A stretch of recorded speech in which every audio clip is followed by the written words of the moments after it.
नमस्कार, आपण पाहत आहात लोकहित न्यूज मराठी चॅनल आणि आज आम्ही आपणास दाखवणार आहोत मीरा भाईंदर शहरातील मच्छीमाराशी संबंधित एक महत्त्वाची बातमी।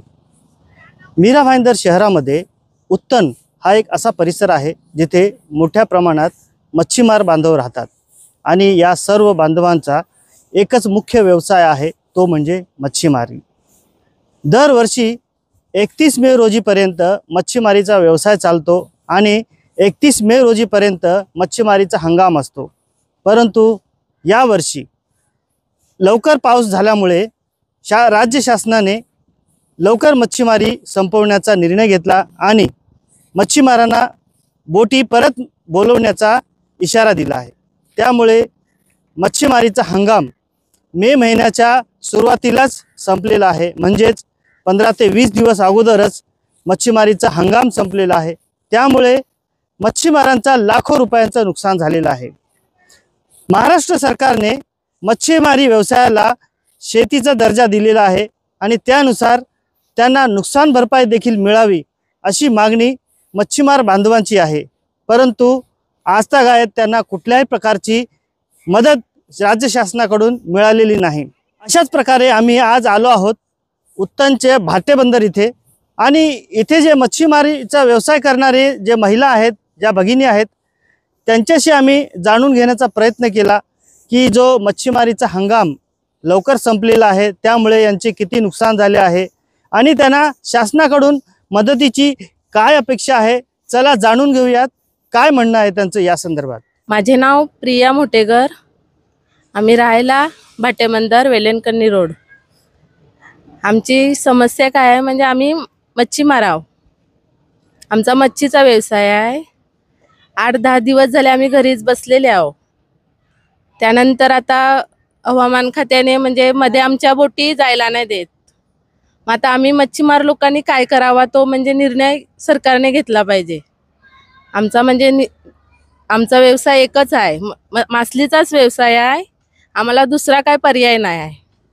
याच्याशिवाय म्हणजे आम्हाला आता आमचे 8 दिवस उरलेले आहेत, ते म्हणजे आम्हाला घरी बसावंच लागेल। आम्ही बसलेलेच आहोत 10 दिवस झाले। पावसामुळे म्हणजे आमचे 10 दिवस वर्षामध्ये 10 दिवस वर्षासारखे आहे आम्हाला। आमचं हे सीझनचं टाईम आहे, म्हणजे आम्हाला या टायमाचे पाणी प्यायला जेवण खायला टाईम नाही भेटत, एवढा आमचा सीझन आहे। म्हणजे आता हे 10 दिवस गेले म्हणजे आमचं वर्ष फुकट गेलं असं आहे। माझं नाव वंदना नारळ्या, मी उत्तन भाटेबंदर इथून बोलते। 4 महिने झाले आम्हाला मासलीचा धंदा नाही। हा उरलेले 15 दिवस आम्हाला आता चांगली मासली लागलेली, पण या पावसामुळे आमची पूर्ण मासेमारी बंद झालेली आहे आणि आम्हाला वर्षाचा नुकसान आलेला आहे। तुम्ही जशी शेतकऱ्याला मदत देता तसे आमच्या मासेमारीला पण तुम्ही शेतीचा दर्जा दिलेला आहे, तर आम्हाला मदत करा तुम्ही। आम्हाला कोणीच इथे काही बघायला पण नाही आलेलं। आमची मच्छी इथे पूर्ण वाहून गेलेली, पावसामुळे कोणीच आम्हाला बघायला नाही आले, काय नाही मदत करायला काहीच नाही आले। म्हणून आम्ही सरकारला विनंती करतो की आम्हाला काहीतरी तुम्ही मदत करा। बघा, 31 मेला आमच्या मासेमारी धंद्याचा सरकारने शासन निर्णय दिलेला आहे की 31 मेला मासेमारी बंद असते, परंतु त्याच्या 10 दिवस अगोदरच आम्ही बोटी किनारे आणून ही जाळी उतरवली आहे आणि सुकवायला घातलेली आहे। पाऊस पडल्यामुळे मच्छी खराब झालेली आहे। असं आमच्या आता खलाशांचे पगार द्यायचे आहेत 8 महिन्याचे, त्याच्यासाठी पैसे द्यायला आमच्याकडे पैसे नाहीत, म्हणून आम्ही बँकेत कर्जाचे फॉर्म भरले आहेत। त्यामुळे आम्हाला सरकारने शेतीविषयक दर्जा दिला आहे। देवेंद्र फडणवीसने असं घोषित केलं 2 महिन्यांपूर्वी की मासेमारीला सुद्धा शेतीविषयक आपल्याला दर्जा दिल्यामुळे मदत भेटू शकते। तर मी सरकारला असंच सांगेन की मत्स्य खात्याला की तुम्ही येऊन इथे